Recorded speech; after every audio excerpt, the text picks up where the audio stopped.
तो वहां पे जितनी भी पावर्स आती हैं, वो चाहे सुपर पावर है चाहे वो नहीं है, वो उनसे बात करते हैं। अब इंडिया ने देख लिया कि हमारे मुकाबले पे क्या कुछ वहां पे गेन किया होगा, हम वहां पे मुंह उठा के बैठे रहे हैं। हमें जगह भी जो है वो दूसरी के पता नहीं तीसरी लाइन में मिली है, जाके दूसरी लाइन में मिली है। इंडिया के जितने वो वजीर थे, इंडिया के वुज़रा थे, और उसके अंदर जो आपके किर्गिस्तान था, काज़किस्तान, ताजिकिस्तान, चाइना और रशिया, वो पहली लेन में सारे बैठे हुए थे, हम दूसरी लेन में थे।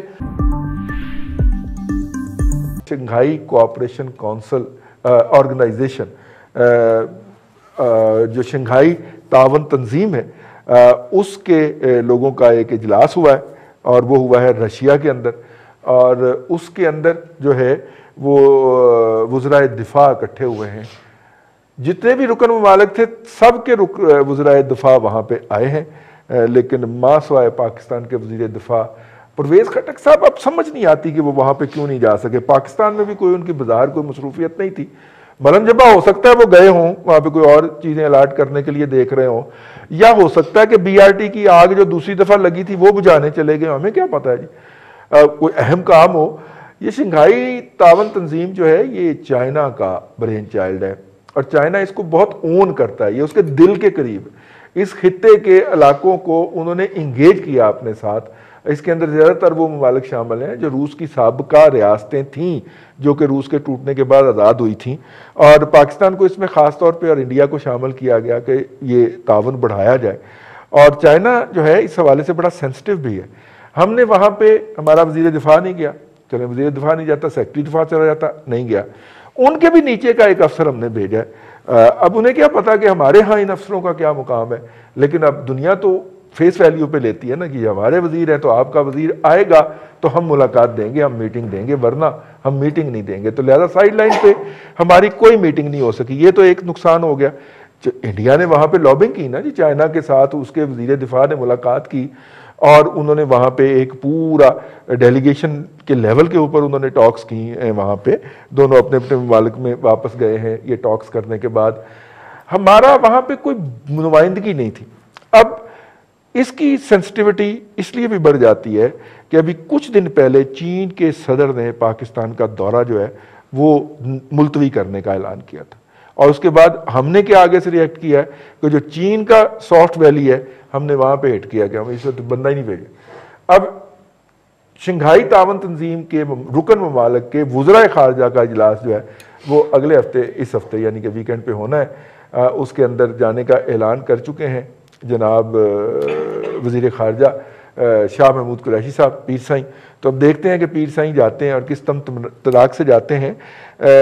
अपना सैफुर रहमान साहब, ये भी तो हो सकता है कि पीर साईं ने कोई कार्रवाई करके तो इनको ना जाने दिया हो कि जब मैं वहां पे जाऊं तो बड़े तम तराक के साथ खबरें मेरी बने हैं। यानी आपका मतलब ये भी तो दम चढ़ा, ये भी तो हो सकता है। साहब ये जो पाकिस्तान के वज़ीर दिफा जो हैं वो नहीं जा सके, पाकिस्तान के अंदर भी उनकी कोई मसरूफियत नहीं थी, तो एक बिटर रिस्पॉन्स गया जी चाइना को।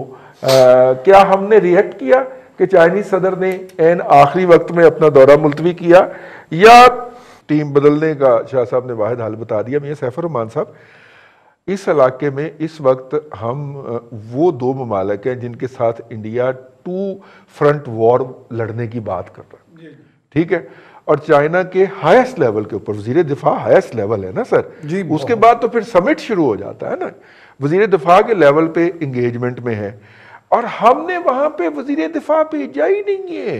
नहीं, मैं कह फॉरेन पॉलिसी में जो आपके फॉरेन पॉलिसी के पहले तो रमूज़ व इसरार ही मालूम नहीं है, मेरा ख्याल है कि ये मालूम नहीं है कि इसके जितने भी फॉरेन अफेयर्स के इनिशिएटिव्स होते हैं उनमें स्टेप बाय स्टेप और हर मौके पे आपने जो गेन्स है आपने कंसोलिडेट करने हैं। सही, ये नहीं आप कर सकते कि आप कहेंगे चलो आज नहीं भेज दे, कल परसों जाके फिर कर लेंगे। ये हर इनिशिएटिव को आपने कैश कराना है, उसमें आपने अपनी प्रेजेंस शो करनी है, आपने अपने पॉलिसी इनिशिएटिव्स जाके सामने आपने ऑप्शंस बतानी है कि जनाब पाकिस्तान की यहाँ पे ये प्रेजेंस है, स्ट्रेटेजिक हमारी ये रिक्वायरमेंट्स हैं, और जो इस वक्त वज़राए दिफा का जो इजलास है हम उसमें अपनी ये सजेशंस लेके आए। सजेशंस भले मानी जाए ना मानी जाए, लेकिन इंडिया क्या कर रहा है देखे ना, उनको इल्ज़ाम लगा देते हैं जी 5th जनरेशन हाइब्रिड वॉर लड़ रहा है, हाँ। लेकिन हर जगह पे जाके बड़े वहाँ हर जगह पे जाके वो अपनी प्रेजेंस रखते हैं और हर चीज़ को प्रीएम्प्ट करते हैं कोई भी आने वाला इवेंट है उसकी तैयारी होती है, पॉलिसी पेपर्स बनते हैं डिफरेंट ऑप्शंस पे। अब देखें ना कि खित्ते में या दुनिया में जो हमारा फॉरेन पॉलिसी के जो अमूर चल रहे हैं उनमें हम तकरीबन फेलियर की तरफ जा रहे हैं। हमने किसी से कुछ ना कहीं से कोई हम खास कोई वो हमने गुडविल अपनी डेवलप नहीं कर, हमने ये तय किया हुआ है कि हमने फेलियर की तरफ जाना मेरा है, ख्याल है रियासत को फेलियर की कि तरफ यहाँ ले जाना है। कॉन्फिडेंस का लेवल इतना बड़ा है ना हमारे वजीर आजम साहब कहते हैं, उन्होंने भी 92 के वर्ल्ड कप की झलकियां देखी होनी खुद चाहिए। एतमादी इतनी ज्यादा है कि कोई बात नहीं, अगर एक फेलियर हो जाता है तो आगे फिर एक और सही, उसको हम हल कर लेंगे, उस वहां को हम सही फेरेंगे।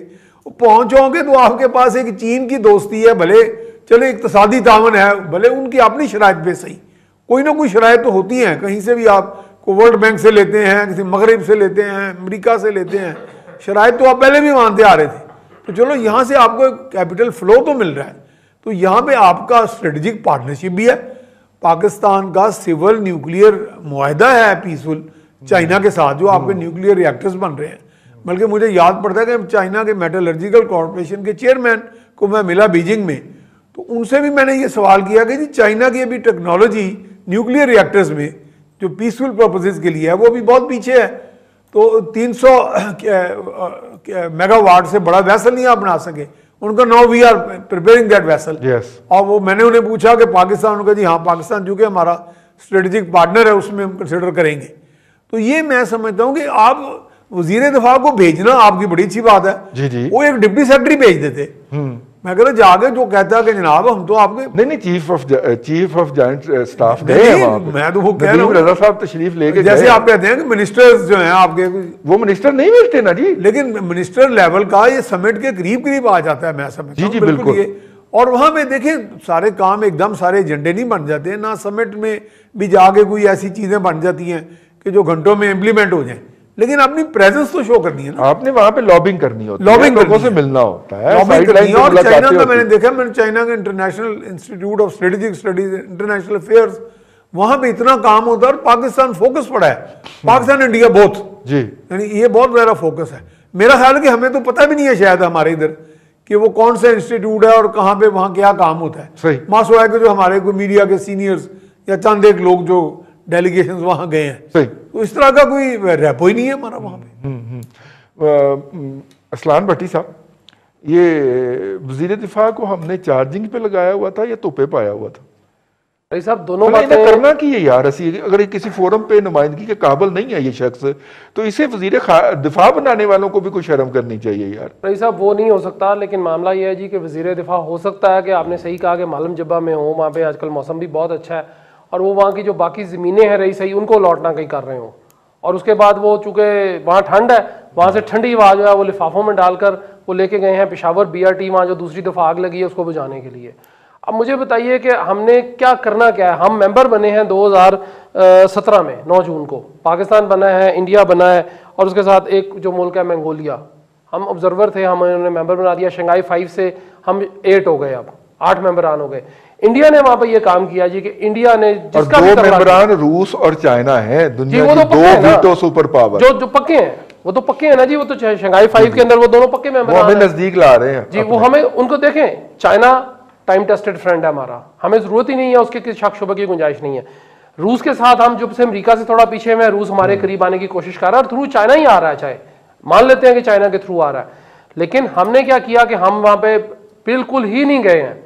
हम किसी चले सेक्रेटरी दिफा को भेज देते, वो कम से कम कोई थोड़ी सी, वो फिर भी जो ब्यूरोक्रेट्स होते हैं ना जी, उनको पता होता है जी कि हमने किस तरह यहाँ पे आके लॉबिंग करनी है, वो नहीं भेजा उनको, कोई बात नहीं, किसी और अफसर को भेज देते, कोई इस किस्म का जो आपकी मिनिस्ट्री का बंदा होता, डिप्टी मिनिस्टर ही होता, कोई MA नहीं होता, कोई पार्लिमानी सेक्रेटरी को भेज देते, पार्लिमानी सेक्रेटरी चला जाता, वो चला जाता। इंडिया ने ये किया जी कि वहां पे वो चूंकि इंडिया और चाइना का जो मामला चल रहा है वो सबके सामने है, पूरी दुनिया के सामने, लेकिन उन्होंने वहां पे चाइनीज जो फॉरेन अफेयर्स के वजीर थे और वजीर दिफा जो थे, उनसे उनकी मुलाकात उन्होंने करा दी। वो चाहे रशिया की कर्टिसी पे हुई, लेकिन उन्होंने कर ली। वहां पे रशिया में चूंकि मेहमान थे सारे, ये सब वहां पहुंचे हुए थे, चूंकि चाइनीज फॉरेन मिनिस्टर भी वहां पे थे, चाइनीज डिफेंस मिनिस्टर भी वहां पे थे, और चाइनीज डिफेंस मिनिस्टर जो होता है वो ऑलमोस्ट प्राइम मिनिस्टर के इक्विवेलेंट होता है उनका जी, और वो सदर के बाद जो है ना मोस्ट पावरफुल प्राइम मिनिस्टर होता है, और उसके बाद ये तीसरा, ये 3 बंदे होते हैं। आप ये भी देखें ना कि चाइनीज सदर जो हैं और उनकी मिसेज दोनों जर्नैल हैं, साथ में जर्नैल का ओहदा भी इंजॉय करते हैं। जी जी जी, ठीक है। तो वजीर दिफा के तो अंडर ही आते हैं ना जरनैल। जी जी जी जी ठीक हो गया। हाँ, अब मसला ये जी कि वजीर दिफा हमारे एक तो माशाल्लाह उनकी अल्लाह उन्हें लंबी जिंदगी दे, उनकी सेहत इतनी ज्यादा कि हम उनकी सेहत पे कॉम्प्रोमाइज नहीं कर सकते। वो अपना दिफा नहीं कर सकते, वो अपना दिफा बड़ी मुश्किल से करते हैं, तो वो वहां जाके हमारा दिफा क्या करेंगे। और दूसरा, जिस दिन से मुझे बता दीजिए, ये अभी गुज़िश्ता रोज यौम फ़ज़ाइया था, उससे पहले इतवार वाले दिन छुट्टी होती है, पूरे मुल्क में छुट्टी, पूरी दुनिया में छुट्टी है। हमारा 6 सितंबर था, डिफेंस डे था हमारा। हमने वो किधर है हमारे डिफेंस जो हमारे वैसे कमाल की आपने तवज्जो दिलाई है कि ना वो यौम दिफा पे नजर आए हैं, ना वो यौम फ़ज़ाइया पे नजर आए हैं, और हैं वो वजीर दिफा है। ठीक है, मेरा ख्याल है उसको चार्जिंग पे लगाया हुआ आपने। हो सकता है, बिजली आती नहीं है, वो जब चार्ज होए तो निकले। बिल्कुल ऐसे ही होगा रईस साहब, लेकिन बात यह है कि चलें चार्जिंग भी जो है वो 24 घंटे के अंदर तो उनको बैटरी फट जानी चाहिए। वैसे ही इतनी बैटरी तो नहीं होती किसी भी बंदे की। उनको भेज देते, उनके साथ सारा जिसको मर्जी भेज देते, जो भी उन्होंने भेजने था डेलीगेशन उसके साथ भेज देते, ताकि। लेकिन दूसरी जो हुकूमतें हैं ना दुनिया भर में, वो बात करती हैं इलेक्टेड लोगों के साथ, वो नहीं करते। जो मर्जी आप भेज दें, वो अफसरों के साथ भी बहुत कम इंटरेक्शन करेंगे।